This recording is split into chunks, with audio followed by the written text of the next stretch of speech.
Do you know that about yourself as an actor, that when you show up on set, you're going to be able to figure out how to make sure that this scene plays well?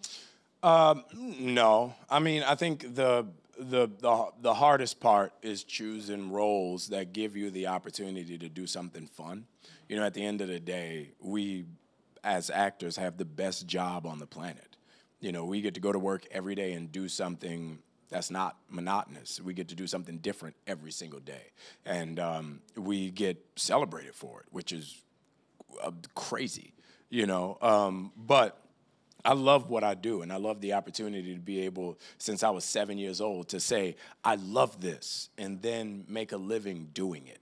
Like being able, like growing up, having the ability to study it, learn it, perfect my craft, and then being able to make a living out of it. Like when I was a kid, I remember Wynton Marsalis was like my idol, one of the greatest trumpet players of all time, jazz at Lincoln Center, the best, New Orleans finest. That's what we do. We give greatness to the earth. But it's the greatest city in the world. I mean, it is the greatest city on the planet.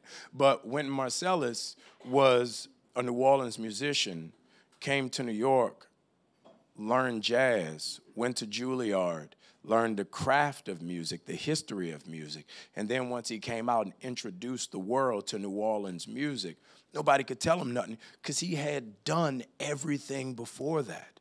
Like one of the greatest recordings of all time. When I was in high school, I heard him record the Carnival de Venice. And it's written for 2 trumpets with an entire orchestra behind him. And he plays both parts. Both parts with a whole orchestra behind him. It's like, so how do you tell that dude what he can and can't do? How do you tell that dude what his limitations are? You know, so when I saw that, I was like, that's what I want to do. I don't want to be famous.